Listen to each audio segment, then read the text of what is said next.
What's up, guys? This is Chase Oliver 68 here, bringing you my August 6th, 2012 Raw review. God, it's already August. Holy shit. But anyways, Monday Night Raw, you know, finally got a new opening. That song for WWE 13 that comes out on October 29th, I think, in the United States. But anyways, let's move on. So the show kicks off with AJ Lee. She comes to the ring, announces that we're getting Cena versus Bryan tonight. Cool. Orton versus Big Show. And then out comes Punk. Punk wants to apologize for being a dick. And yeah, okay. And then I was kind of confused what they were doing. And then Punk goes on and starts, complaining about how he wants to have more respect. He should be in the limelight. He's the WWE champion. Out comes Cena, Cena doing his usual thing. Talks about winning, talks about how, the triple threat, this means a lot to him. Punk goes, oh, well, I beat you last year at SummerSlam. And then Cena's like, yeah, you did, but my foot was on the rope. And they were just kind of like going back and forth. And this back and forth exchange wasn't really too interesting. All of a sudden, Big Show came out. And I was like, oh, God, please no Big Show on the mic. I don't want to hear a Big Show on the mic tonight. And then AJ Lee saved us. She's like, stop it. We ain't going to do this now. And I'm like, oh, thank God. Thank God. And so pretty much, AJ, announces like, oh yeah, they're gonna have those. You guys have matches, Cena and Big Show, so you guys should go get ready for those matches. And then CM Punk's like, well, where's my match? I should have a match too. And then she's like, oh, you have a match, but I don't know against who yet. And it's like, okay. So she's doing a Raw interactive, and pretty much, yeah, that was the opening segment. What I liked about this opening segment, all the SummerSlam guys got featured. We got matches announced for later tonight to show, like, what's going to go on. At least we got that, so I'm fine with that. What I did not like about this opening segment was that, how CM Punk and John Cena's exchange went down. Their exchange was just kind of lame to me. It felt kind of repetitive. There wasn't really a lot of emotion behind it. So far, I'm still not liking the CM Punk, like, heel, tweener, whatever the fuck turn this is. I'm not really too huge on it. I still like CM Punk as a talent, don't get me wrong, but CM Punk overall is just, it's just kind of mess. Cena didn't feel that great on the mic. To be honest, this promo segment, I would just say it was okay to start off Raw. It wasn't anything really too special. It just kind of felt plaid. Then we move on towards, CM Punk versus his Raw Interactive opponent. It's either The Miz, Rey Mysterio, or Kane. Rey Mysterio wins the voting, rightfully so. I think that makes sense for Rey to win the voting. Rey Mysterio comes out and he's like, looks all weird with his new attire. I don't like Rey's new attire. I'm just saying, I just don't like it. Rey and Punk. This match, I thought it was okay. It started off really sloppy, and then the ending was also kind of sloppy. But it wasn't terrible. We've seen Rey versus Punk so many times. Like, we know that they could put on a lot better matches. And I was expecting a lot better match, especially for a TV match. I thought it was fine. CM Punk won cleanly. And at least with this CM Punk heel turn, if he is considered heel, I still don't consider him a heel yet. At least now the WWE can develop a heel that can actually win matches cleanly. I mean, when's the last time we've had a heel win matches cleanly? Like Triple H, like, for fuck's sakes, you need someone like that. So we get this cool little Wade Barrett promo, and it was really cool because it showed Wade Barrett at this underground fight club, and it's like, man, dude, they always talk about Wade Barrett being a bare knuckle fist brawler, but they never really show shit. They never really show like Wade Barrett, fighting like that. His in-ring style doesn't really resemble a bare-knuckle fist fighter. And all of a sudden, they're showing him here, and they're showing him watching, and they show that he's about to, like, kick some dude's ass. That's really good. It makes Wade Barrett feel a little bit more legit. So, the next segment we got, we saw before commercial, Alberto Del Rio parking his car. Alberto Del Rio goes, and he goes into AJ Lee's office. As we all remember, Del Rio was like, oh, I don't want to wrestle a match last week on Monday Night Raw. Well, that trend broke on SmackDown when he lost to Randy Orton, but I digress. Del Rio then starts talking to AJ, and AJ's like, oh, no, you don't have a match tonight. He's like, oh, yes, that is so good. And then all of a sudden, that would be crazy for me to have a match. And then AJ Lee gets mad at him and says, did you just call me something? And he's like, no. And then later on, she's like, actually, you do have a match. And so when I'm thinking about this, and I'm thinking about the usual, if a GM gets pissed off at a heel, what do I normally expect the GM to do? send a babyface type big man against him. And really, at this point, the only babyface big men that you have are the Great Khali, and I don't even think he's fully recovered. If you guys don't know, I'm pretty sure most of you don't care, but this is about a human's life, so I do care. Great Khali had like a brain tumor, so like he had a brain tumor, so he recently got that out. I hope he gets 100% recovered. I'm not a huge Khali fan, and I don't like his in-ring work. But you know, even though if you don't respect the in-ring work and you know and respect what he has done, at least you know just be concerned for the guy. I mean, the guy has done stuff in this company. He's a former world champion. I thought he had a pretty decent run as a world heavyweight champion, even though he couldn't speak English. I thought he had a decent world heavyweight championship run, nothing too special. He was a believable type guy, and I just hope he has 100% full recovery from the brain tumor. And then the other babyface you're looking at is Kane. And I'm thinking, oh, okay, yeah, just put Kane versus Del Rio. That sounds like a good matchup. That could help Del Rio believe he can, especially if Del Rio wins in a good fashion, it can have people believing, you know, Del Rio can beat Sheamus. No, let's just put him against Christian.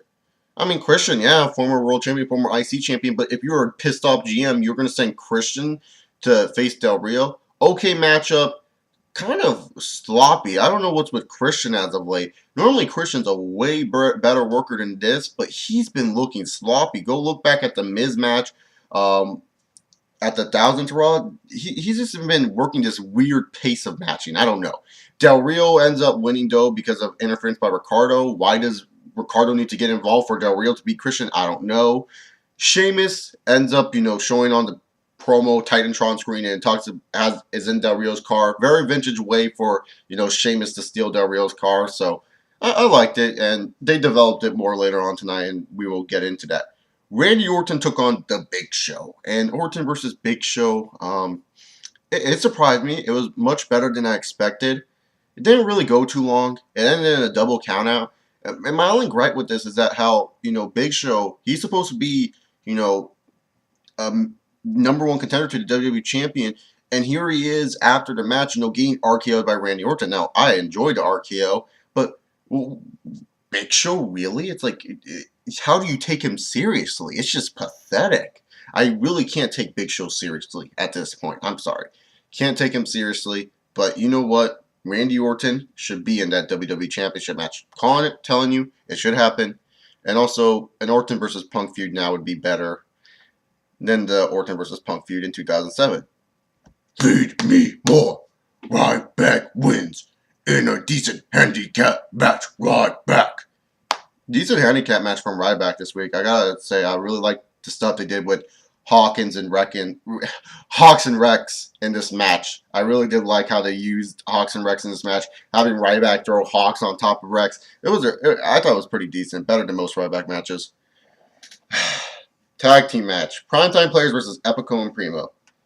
If you guys didn't hear, Rosa Mendez, like, apparently she's like going through some troubles right now in life.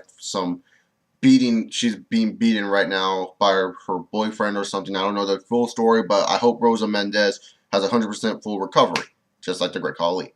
But anyways, Primetime Players and Epico and Primo, it was what I expected. It pretty much was like a tag match I've seen from these two teams before. Nothing too spectacular. But what I didn't like is, like, you know, the Primetime Players, or if they're supposed to be your main heel tag team, shouldn't they be looking a little bit more dominant? It's always these chicken shit heels with the WWE that I'm just sick and tired of. It's just so annoying. And so they were about to chicken shit their way out of the match, and then me and little Chris's boy R-Truth came out with his tag team partner Kofi Kingston, and they got those guys back in the match, and Primetime Players lost, and at this point, I'm confused. What is Epico and Primo? I thought they were a heel tag team. Now are they a face tag team? Well, Primetime Players, are you their main heel tag team? Kofi, Kingston, and R-Truth, like, what's going down with them? I mean, right now, the tag team division, I do like that there's tag teams in here, but where is, you know, different, where is, like, the, you know what I'm trying to say? That difference of, you know what everything's going on, you know what's going to happen next. Where's, like, the sense of logic? Where's, like, everything going around in this tag team division? It just feels like this is, like, one confusion mumble mess. this tag team division. Right now, the tag team division to me is right now is a mess. So, yeah. So we were supposed to get Brodus Clay versus Damian Sandow, but Damian Sandow took it upon himself to beat up Brodus Clay and said, Brodus, you did this to yourself. And this was actually a really, really good segment. Damian Sandow just beats the shit out of Brodus Clay. And I really liked it because it's like, damn, you see, this is what I want on my 3-hour Raws. I want on 3-hour Raws where you build up, not just your main event guys and maybe some SmackDown guys, but you build up, other feuds on the show featuring new talent. And this is a very good example of what they do. Now, if this feud lasts like just a month, I wouldn't say it was a mission success, but if you keep building up this feud and you have this at, like, let's say, maybe a filler pay-per-view like Vengeance or something, I don't even know if they're doing Vengeance this year, or Hell in a Cell, that would be a really good way to end it. So hopefully they do something, and yeah, that's pretty much what I gotta say. Very good segment for Monday Night Raw. This was a funny segment. AJ Lee and Daniel Bryan were backstage, and Daniel Bryan's like, oh, once I beat Cena tonight, you're gonna put me in the title match. And she's like, no, because you already have a match at SummerSlam. And then he's like, against who? Kane. And it's like, okay, Daniel Bryan and Kane, why are they having a match? Like, that's just random to me. But moving on. Daniel Bryan's like, no. And they just like, yes. And they just go into a no, yes, no, yes, no, yes, no, yes. And it's like, that was funny. So we had actually tonight something that hasn't been done in a while. And I was surprised. Kelly versus Eve Torres in a Divas match. Now, would I rather have Layla be featured in this matchup? Yeah, I would have. I would have rather seen my Divas champion instead of Kelly. But then again, when you think of who's more popular, of course, Kelly's more popular. But still, I would rather have seen Layla. Kelly and Eve, all right match. Kelly wins. Let's move on. It's Shawn Michaels Appreciation Night. Even though the WWE didn't promote it, it's still Shawn Michaels Appreciation Night. And then Shawn Michaels comes out, does a nice little promo talking about how things have changed in the company. Also, then Brock Lesnar comes out. Paul Heyman does all the talking, his usual smart mark shit. Triple H comes out, he's the gamer. You can't ever disrespect Triple H or his best friend. And so he comes into the ring and he just kind of like looks at Paul Heyman. He just looks at him and Lesnar.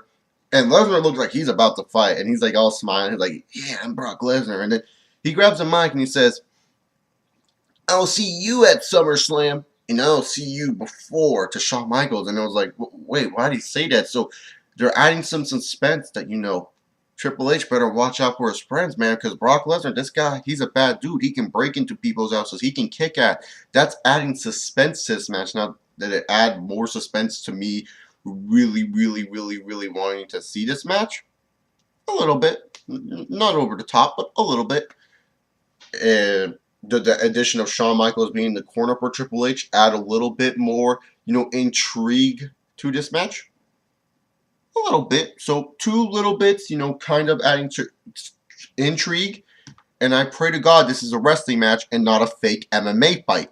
Because I just witnessed real MMA inside of that Staples Center, and that was the shit. If you guys have not seen UFC on Fox 4, for all you new fans, watch this show. It will show you why many fans love mixed martial arts. Just wanted to throw that out there. Now, it seems to me that this is the point of the show where Monday Night Raw, they're like, damn it, we already had this great segment. What are we going to do for the rest of our time? And this is called random filler matches. Well, not really. Alex Riley had a match with Dolph Ziggler, and Chris Jericho was on commentary. Wow, Dolph Ziggler featured in a really good spot on the show. I really like it. The 3rd hour of the show, that's good. That's good for Dolph Ziggler to be featured there. Ziggler and A-Rye had an alright match, but the main story was Chris Jericho at the commentary table.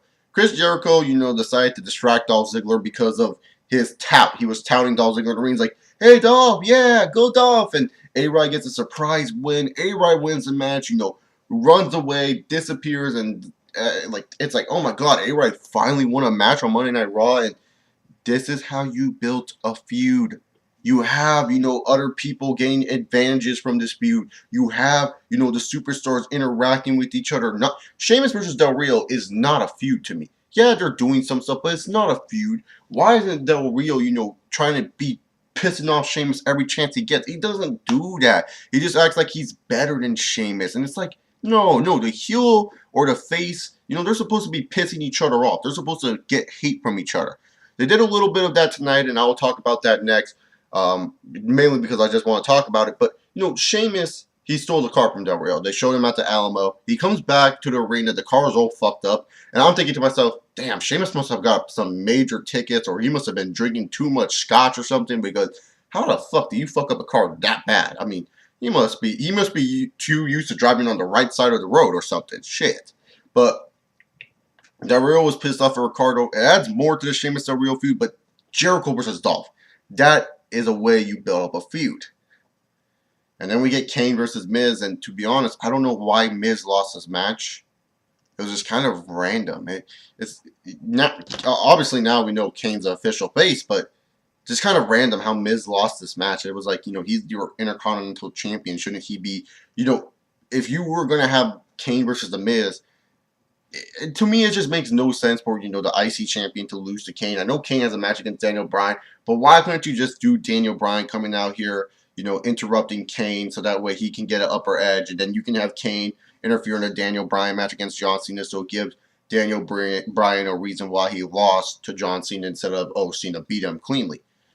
That's what I'm trying to get at. I don't know. So Kane beats The Miz. Okay matchup. Now let's move on to the main event of the evening. The main event of the evening was John Cena versus Daniel Bryan. And when I heard this match was announced, and it was like, oh, this is the first time ever they're going in singles competition, I was thinking to myself, like most people were, why is this matchup being presented on Raw and not on a pay-per-view? I mean, this is a matchup for the pay-per-view. If you want to put these guys together, why didn't you just do John Cena and Kane facing off against Daniel Bryan and CM Punk? That way, CM Punk is in the main event, but then again, him opening the show gives him more to complain about for next week. But why not? I just don't understand. Cena wins the match against Daniel Bryan. Pretty good matchup between the two. I'm looking forward to see if they actually do a real feud in the near future. That should be some interesting work. Out comes CM Punk, and CM Punk wastes no time. He takes out John Cena. The Big Show tries to do something, but hey, it's the fucking Big Show. The Big Show, I mean, he looked weak to Randy Orton. CM Punk kicks the Big Show, and Punk goes in and he starts talking on the commentary booth, which was kind of random. He was just talking on the commentary booth. He's like, I'm the best. I'm the best in the world. I want respect. I should have been the main event tonight. Blah, blah, blah. And, he's just cutting this pretty good promo, but I don't think anyone in the arena could hear it, so that's just random.